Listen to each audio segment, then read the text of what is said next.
Bismillahirrahmanirrahim. Assalamualaikum warahmatullahi wabarakatuh. Waalaikumsalam warahmatullahi wabarakatuh. Gimana kabarnya teman-teman semua? Alhamdulillah, luar biasa. Allahu Akbar. Alhamdulillah. Sebelumnya terima kasih ya atas kehadiran kalian telah meluangkan waktunya untuk kegiatan kita pada hari ini.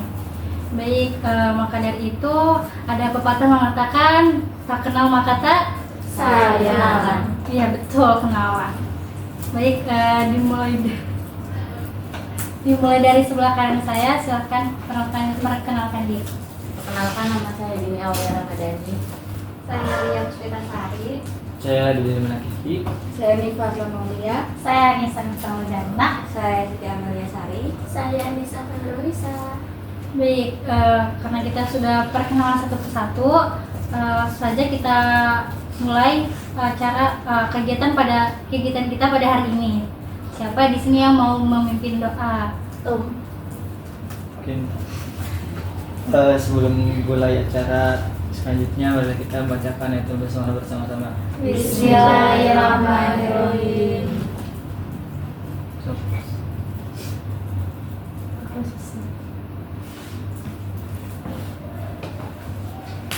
Baik, sebelum kegiatan kita pada hari ini dimulai, kita akan melakukan ice breaking agar kalian bisa berkonsentrasi pada kegiatan kita hari ini dan lebih saling mengenal satu sama lain.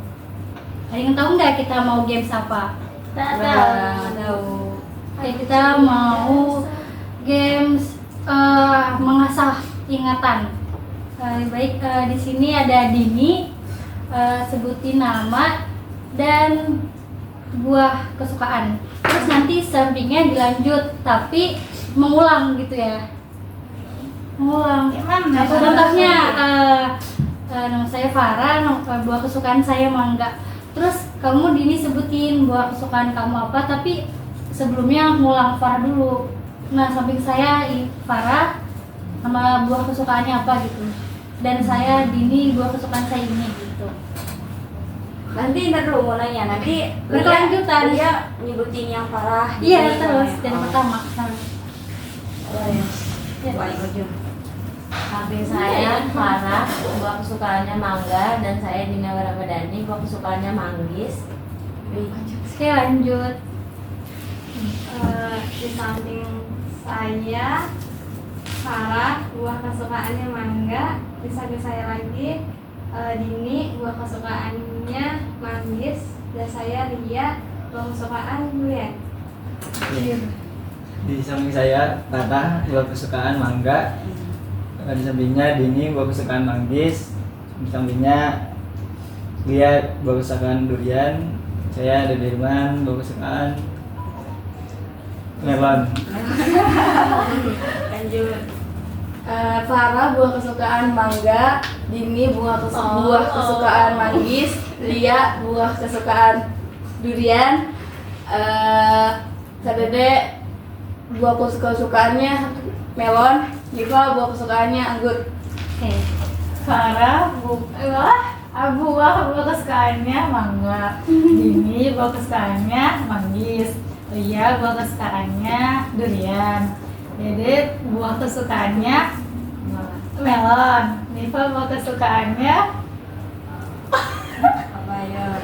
anggur, Nisa buah kesukaannya strawberry. Saya Farah, buah kesukaannya mangga. Dini, buah kesukaannya manggis. Lia, buah kesukaannya durian. Kadede, buah kesukaannya melon. Niva, buah kesukaannya anggur. Nisa, buah kesukaannya strawberry. Dan saya Amel, buah kesukaannya semangka. Di samping saya teh. Apa sih? Iya. Parah. Iya, teh Farah. Di samping saya ada teh Farah, kesukaannya mangga. Dini kesukaannya manggis. Dan Lia kesukaannya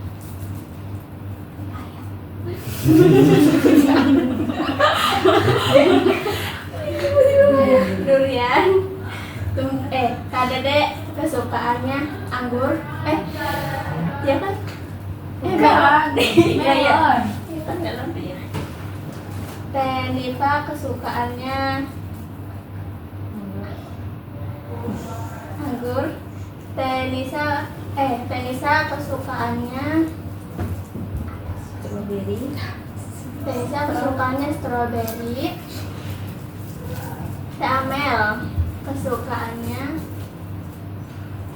semangka. Saya Anissa kesukaannya rambutan.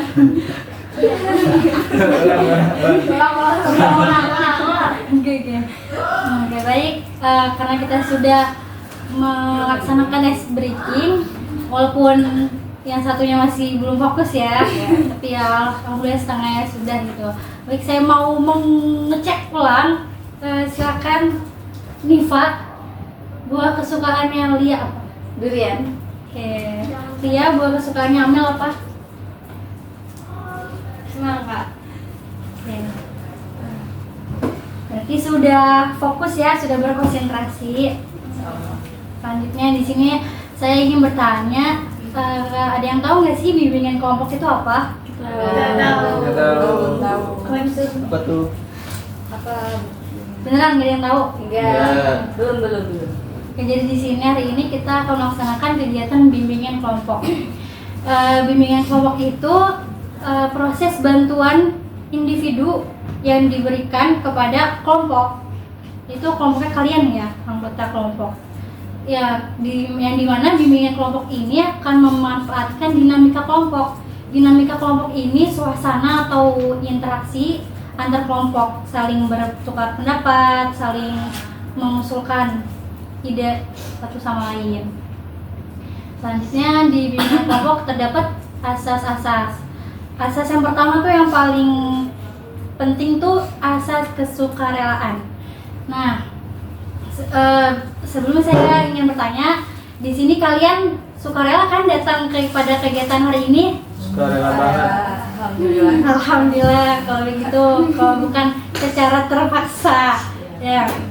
Yang kedua ada asas keterbukaan, yang dimana di sini kita saling terbuka ya, mengemukakan masalah untuk memecahkan masalah satu sama lain gitu. Yang ketiga ada asas kerahasiaan. Asas kerahasiaan ini adalah yang dimana saat kita melakukan kegiatan bimbingan kelompok ini hanya kita doang yang tahu gitu ya, cukup kita saja yang tahu, di luar ini nggak ada yang tahu. Yang keempat ada asas kenormatifan. Ada yang tahu nggak? Enggak. Asas kenormatifan ini kita saling menghargai pendapat satu sama lain. Ngerti ya? Yang terakhir ada asas kekinian. Asas kekinian ini dimana kita akan membahas masalah-masalah yang terkini. Jadi yang masalah-masalah yang lalu kita nggak membahas ya, kita hanya membahas masalah-masalah yang terkini gitu. Yang dimana tujuan bimbingan kelompok ini untuk menumbuhkan rasa kepercayaan diri. Oke, baik. Selanjutnya di sini ada di bimbingan kelompok ada dua komponen. Yang pertama ada pimpinan kelompok dan anggota kelompok. Pimpinan kelompok itu saya sendiri, anggota kelompoknya itu kalian semua di sini.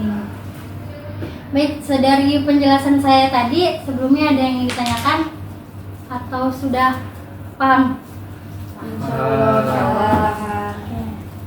Selanjutnya di sini yang terakhir kita akan memasuki tahap inti, yaitu di mana ada dua tugas di sini.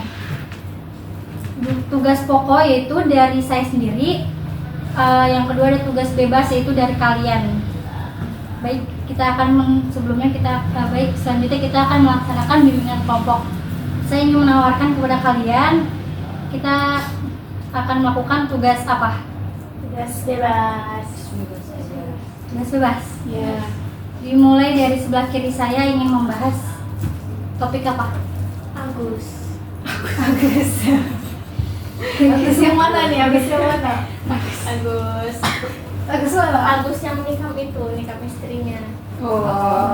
Kadir. Bukan kader lagi bulu. Selanjutnya Mel. Kalau saya kekerasan seksual. Kalau aku meta AI. Penyiksaan anak. Aduh, apa ya? Dede. Perlindungan anak. Nataru. Iya, Boleh sama nggak? boleh. Setuju sama Nisa. Bisa. Ini Meta AI. Banjir. banjir. Banjir di mana, weh? Dan banjir bandang lama. Bumi. Oh, iya. Bandingkan ke bumi. Oke teman-teman semua, ini masalahnya yang masih hangat ya. Ke bumi. Ke bumi. Kita akan memvoting masalah yang paling banyak. Siapa yang mau membahas tentang Agus? Enggak. Dia sendiri ngacung. Membahas tentang meta. Banjir. Nataru. Gua paham ya. Aku kekerasan seksual. Kekerasan seksual. Ini Pak, Perlindungan anak. perlindungan anak. Nggak ada sih, Berarti nggak ada isinya. kita akan membahas Meta. meta. Yang ada di Silakan dimulai dari yang mengusulkannya permasalahan ini. Masalahnya ya. Kan dari zaman ke zaman ya perkembangan teknologi kan makin canggih ya. Terus sekarang yang awalnya ChatGPT doang sekarang makin meluas nih ke WhatsApp nih. Kita jadinya makin mudah mengakses AI. Terus lama-kelamaan pasti dari AI itu kita bakal males ya. Permasalahan dari AI itu emang kompleks, tapi yang lebih parahnya itu ya karena kita jadinya males mikir. Kita pengennya yang instan-instan aja, kayak misalnya lagi presentasi gitu, disuruh mikir jawaban juga, kalau disuruh nanya gitu, kita kayak apa sih nanya, udahlah cari di AI aja gitu, karena kayak udahlah males mikir, pokoknya apa yang pengennya instan gitu kan. Nah emang masalah ini tuh bener-bener di dunia pendidikan, apalagi kita sebagai mahasiswa tuh emang bener-bener kerasa kan ya, malesnya itu makin merajalela gitu. Itu sih yang dimasalahin. Ada yang ingin mengusulkan pendapat tentang meta ini dari Saudara Nisa? Yang satu yang tadi Ya, mulai dari Lia boleh. Hampir sependapat sama Nisa, soalnya kayak ya yang biasanya kan kayak dulu mah gitu tuh ya, cari apa-apa emang harus proses dulu, nggak instan gitu, kita harus berusaha lebih keras lagi, tapi ini kan lebih instan terus, jadi bikin orang-orang tuh malah pertama kayak males baca gitu, cari informasi. Terus meta AI juga nggak nggak sepenuhnya gitu bisa menjawab. Misalnya kita tanya gitu tuh ke AI, itu kayak nggak sepenuhnya bisa menjawab itu. Apalagi kalau misalnya kadang ada yang tanya, misalnya kayak Lia ya, statistik gitu tuh ya, kayak tanya-tanya itu, tapi kayak jawabannya tuh salah, cara ngitungnya juga salah. Jadi Harus belajar lagi ya, harus belajar lagi. Jadi nggak harus, kalau mau misalnya ini kita harus filter gitu tuh ya, jadi harus cross check lagi gitu. Jadi jangan kayak langsung copy paste misalnya gitu. Ternyata emang ada yang nggak ini kan, nggak sesuai sama yang kita inginkan, misalnya kayak gitu. Perintahnya harus benar-benar. harus benar-benar Iya, promptnya jadi juga. benar-benar kayak dari awal sampai akhir kata-katanya harus banget gitu, kayak emang iya sih minusnya di situ. Iya benar sih. Jadi nggak benar-benar gitu tuh ya. Walaupun emang Oke baik, terima kasih Lia, bagus. Selanjutnya ada yang sependapat lagi ya Malia? Iya boleh.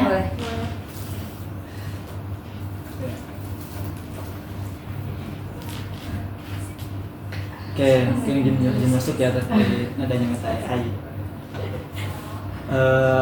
Emang kan dari adanya meta AI ini mempermudah manusia atau kita selaku mahasiswa terutama untuk mengakses segala informasi ataupun materi yang ingin kita sampaikan atau ingin kita dapatkan. Dan itu emang menjadi hal kebiasaan, sehingga kecenderungan untuk membaca informasi atau membaca buku itu Indonesia relatif rendah. Dan kalau nggak salah tuh menurut survei itu Indonesia anak muda yang tertarik untuk membaca buku itu kalau nggak salah 5-10% dalam waktu sejam.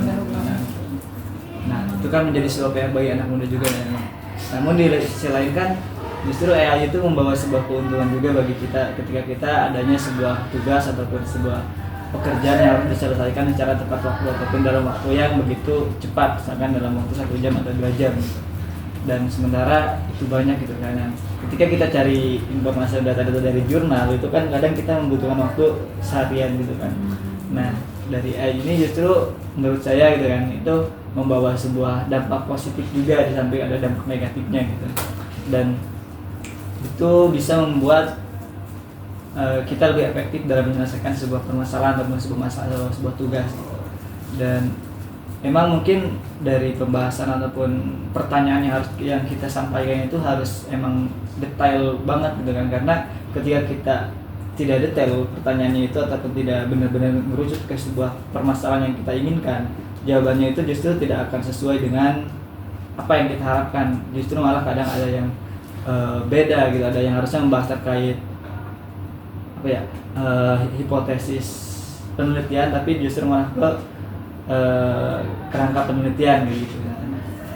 Itu mungkin jadi sebuah hal yang harus diwaspadai, dikaji ataupun diteliti lagi gitu. Tapi di sisi lain AI itu membuat sebuah kebermanfaatan untuk mahasiswa dan mungkin para pekerja juga, karena ya kita tidak bisa memungkiri gitu, kita juga kadang menggunakan AI itu sendiri kan, karena ya mungkin efek dari malasnya kita berpikir untuk lama pengennya instan karena negara Indonesia ataupun anak muda Indonesia itu pengennya yang instan gitu.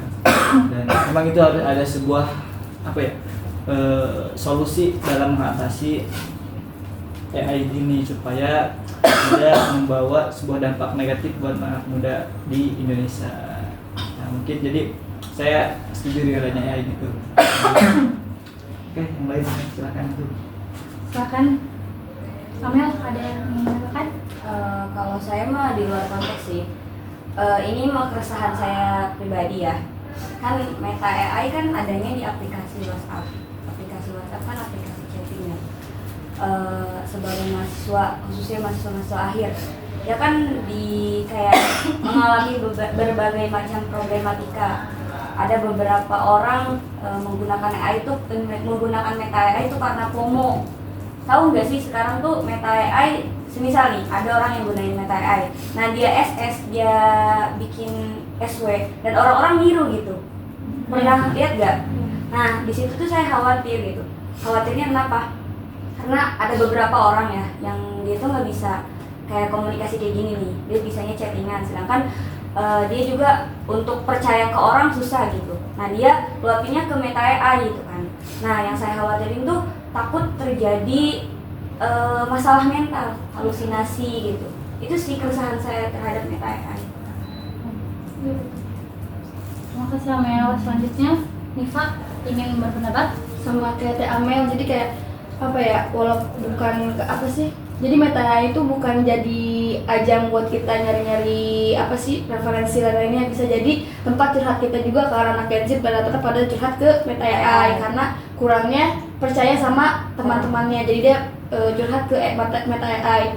Tapi di sisi lain saya juga kayak gitu sih, misalnya kayak di Meta AI juga masih menggunakan karena emang seru, karena dia jawabnya di luar prediksi kita. Yang kalau misalnya nanya ke teman, kita tahu jawaban teman kita apa, tapi kalau misalnya kita nanya ke AI itu kayak di luar nalar kita gitu, kayak kita lebih nyaman sama si Meta AI ini gitu. Tapi di sisi lainnya itu seru gitu. Nah, boleh kontra gak? Okay. Nah yang saya khawatirin tuh kan AI itu pikirannya bukan pikiran manusia. Nah jawabannya ini yang saya khawatirin nih, jadi kayak semisal bumerang ke diri dia sendiri gitu. Kan kalau manusia kan kita bisa obrolin nih gitu, kalau Meta AI kan dia punya kayak pikirannya sendiri gitu. Apa lagi ya? Miss Dini. Boleh Ada. boleh ngebahas topik lain apa ini aja? Izin masuk ya. Iya, sok. Kan terkait tadi terkait bumerang terkait jawabannya akan dilaksanakan jangan jadi ketika kita mempertanyakan pada AI. Tadi terkait ini ya, Kesehatan mental. kesehatan mental.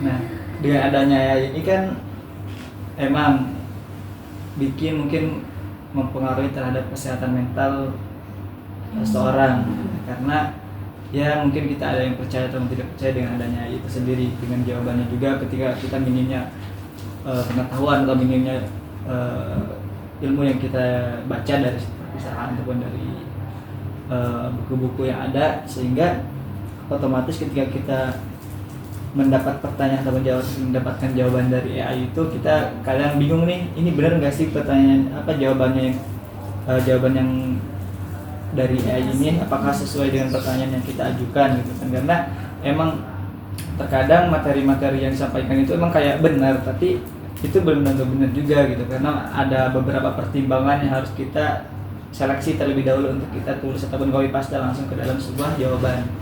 Karenanya mungkin kalau menurut karena gitu, dan emang kalau menurut saya sih itu bisa menjadi sebuah alternatif lain.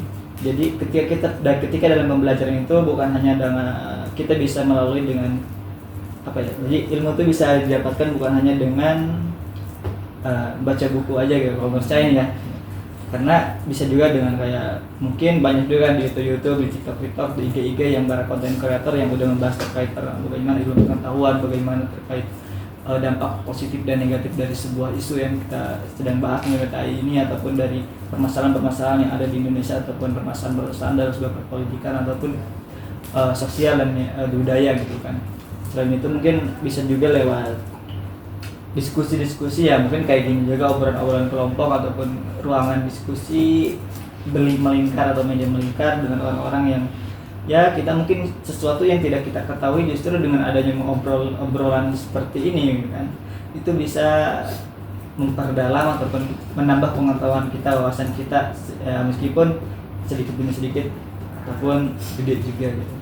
Karena tiap orang itu memiliki tipe cara tangkap yang berbeda-beda gitu. Ada yang dia harus baca buku dulu untuk menyerap ilmu, ada yang harus menonton video, ada yang harus bertemu dengan orang-orang gitu. Nah, dan ada juga mungkin bisa lewat AI itu sendiri gitu. Tapi kalau menurut saya AI itu bisa menjadi sebuah alternatif lain ketika kita mengutamakan yang tiga ini gitu. Nah, bisa jadi kita cari jawaban di AI, tapi kita nggak langsung ngambil kesimpulan. Kita kayak nanya dulu nih ke teman kita nih, atau satu orang dua orang gitu. Mau nanya gitu. Kalau pertanyaan ini gini, ini menurut AI jawabannya gini, kira-kira menurut kalian gimana, benar enggak gitu kan. Nah, itu bisa menjadi sebuah alternatif lain atau untuk penguatan kita dalam mengatasi permasalahan mental gitu. Selain itu mungkin bisa juga kita dengan melihat YouTube juga tuh, kayak kita cari tokoh-tokoh yang benar-benar memiliki pengetahuan yang diakui oleh netizen gitu kan. Jadi supaya kita juga nggak sesat dengan jawaban yang dari si orang konten kreator itu gitu. Jadi kita misalkan terkait apa ya, isu pelecehan seksual gitu kan, nah, itu gimana sih, bagus apa enggak, kayak si Agus itu gimana sih dia bisa melakukan pelecehan seksual sekarang dia nggak punya tangan gitu kan, buntung gitu. Nah, kita bisa tuh kayak dari AI, sekarang AI kan misalkan ngasih tahu jawabannya itu tidak mungkin karena tidak ada tangan, bagaimana dia akan melakukannya gitu kan, karena kehidupan sehari-hari juga dia susah gitu kan. Nah, kita bisa misalkan dari AI kayak gini jawabannya, kita cari di YouTube terkait, mungkin ada orang-orang yang paham terkait ilmu pengetahuan terkait tentang apa sih namanya, ilmu yang bisa kayak hipnotis dengan kata-kata gitu kan, pemikiran gitu kan. Itu terus menurut YouTube tuh kita cari dari tokoh si ini tuh dia bilangnya kayak gini, dan netizen juga beranggapan itu itu bisa jadi benar juga karena itu terkait tentang ilmu ini gitu, ilmu bawa kita ke bawah alam sadar gitu. Nah, atau kita bisa berdiskusi dengan teman-teman kita yang 2 orang ataupun 3 orang terkait permasalahan si Agus Buntung ini gitu. Nah, dari situ kita bisa ngambil kesimpulan dari beberapa referensi itu. Oh, jadi ternyata kesimpulannya itu dia bisa melakukan sebuah hal pelecehan seksual itu dikarenakan adanya cara komunikasi dia ataupun cara dia membawa obrolan kepada lawan jenisnya itu dengan memanipulasi ataupun dengan dia bisa seolah-olah masuk ke alam pikiran bawah sadar seseorang itu, sehingga ketika dia sudah masuk ke dalam pikiran bawah alam sadarnya secara tidak langsung dia bisa membawa atau menghipnotis seseorang itu sesuai agar dia mau melakukan hal-hal yang kita inginkan. Oh, ternyata kayak gitu. Jadi kalau menurut saya ya AI bagus-bagus juga gitu kan. Jadi kita yang penting jangan langsung mengambil kesimpulan pada AI, kita mengambil kesimpulan dari beberapa referensi juga. Bisa kalau nggak bisa dari empat itu bisa mungkin dari salah satunya gitu, dari AI terutama YouTube atau AI sama diskusi atau AI sama baca buku gitu kan. Itu mungkin yang bisa digunakan untuk melatih kita juga nggak Nggak terpaku sama yang lain. ya dengan AI sama gangguan mental gitu kan, yang meskipun mungkin kita nggak bisa ditutupi mental anak-anak muda zaman sekarang itu lemah dan mudah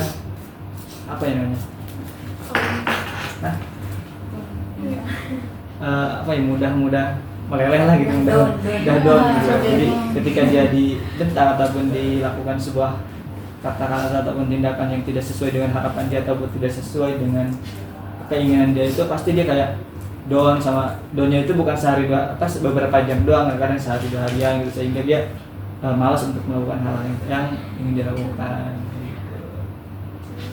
Jadi ada sisi positif dan negatif ya dari meta ini ya, dari Dede sendiri gitu. Ada yang udah setuju dengan meta ataupun?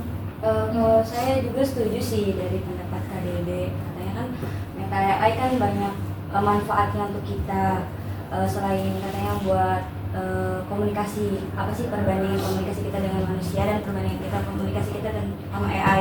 Nah, meta AI kan basicnya ada di aplikasi WhatsApp ya. Yeah. Untuk kita sebagai mahasiswa gitu, sebenarnya mahasiswa kayak menggunakan meta AI itu bukan buat rujukan gitu, cuma sebagai penambah wawasan kita aja, pelengkap pengetahuan kita aja gitu, jangan jadikan sebagai rujukan. Ada kan beberapa AI juga yang menyediakan referensi gitu. Nah, kalau kita mau ngerjain kayak semisal tugas gitu ya, seyogianya dan sebaiknya kita memakai AI-nya, AI yang khusus tugas, bukan meta AI. Meta AI ya udah buat pelengkap wawasan kita aja gitu. Itu sih kalau menurut saya. Contohnya tuh AI yang ada referensinya, AI Perplexity, saya suka gunain.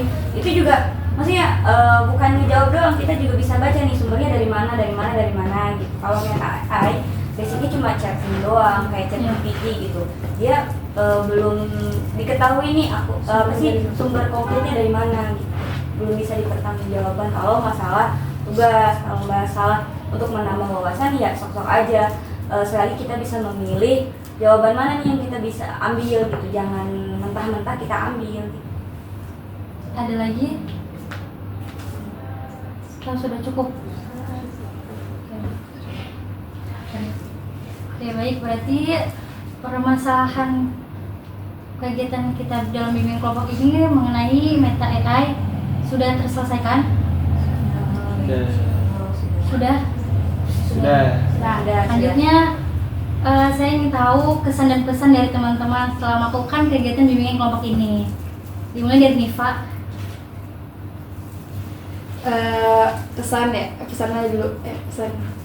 Kesannya itu apa ya, pertama kali ikut kegiatan diskusi kelompok ini ya, bimbingan kelompok, seru, terus bisa ketemu teman-teman baru,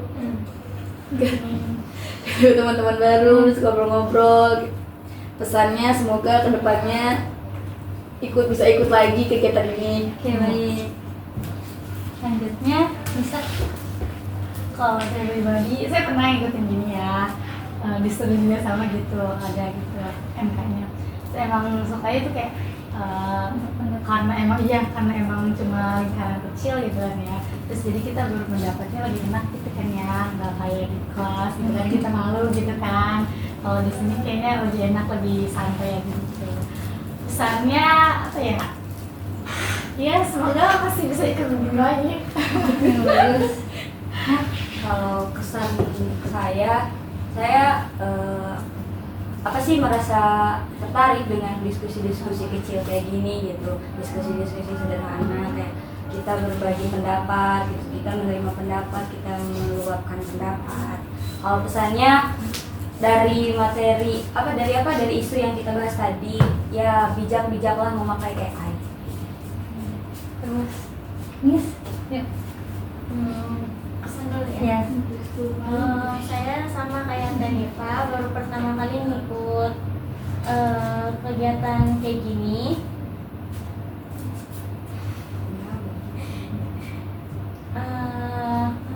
Ya pesannya. Semoga kita semua bisa bisa tahu sisi positif dan negatifnya AI yang kita gunakan sehari-hari ini. Ya. Ini Sama kayak Nenipa, apa samanya? baru pertama kali, terus kayak kenal teman-teman baru, terus pesannya semoga bisa ikut lagi biar nambah wawasan. Ya. Pesannya, Ya. pesannya karena saya sudah pernah ikut juga sebelumnya, seru ya bimbingan kelompok ini. Terus kayak menambah wawasan, kita juga bisa melihat kayak sudut pandang orang lain tentang suatu permasalahan itu gitu tuh. Terus enaklah diskusi dengan kelompok kecil seperti ini. Dan untuk pesannya mungkin ya, semoga nanti bisa lebih baik lagi, interaktif, terus kayak saling menambahkan mungkin. Ya, baik, bagus ya. Terakhir, Dede. Kesan dan pesan ya, kesan dulu ya. Kesannya luar biasa banget gitu yang bisa berkumpul, bersilaturahmi, bertukar pikiran bersama teman-teman semua. Dimana emang saya adalah tipikal orang yang lebih suka untuk berdiskusi, ngobrol bareng-bareng terkait sebuah permasalahan ataupun sebuah apa ya namanya, sharing-sharing lah kayak gitu. Jadi Iya, sis. karena saya salah satu orang yang minim baca buku gitu kan, jadi Sama.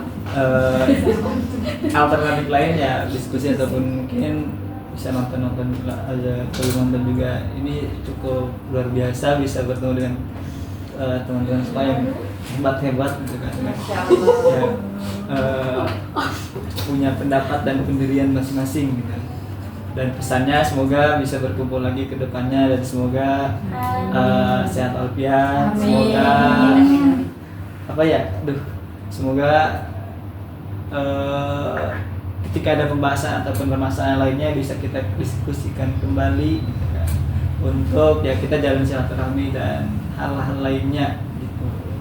Mungkin cukup kurang lebihnya segitu. Ya baik, terima kasih kepada teman-teman semua. Saya ucapkan sekali lagi terima kasih karena sudah meluangkan waktunya, sudah sukarela di sini, sudah saling terbuka, mengeluarkan pendapat sama lain gitu ya, untuk membahas tema pada bimbingan kelompok kita hari ini. Jadi kesimpulannya kalian semua harus bisa berbijak-bijak dalam memakai meta. Pesan dari saya, semoga teman-teman tidak bosan dalam bimbingan kelompok ini dan selanjutnya bisa mengikuti bimbingan kelompok lagi di pertemuan selanjutnya. Sebelumnya, siapa di sini yang ingin memimpin doa lagi?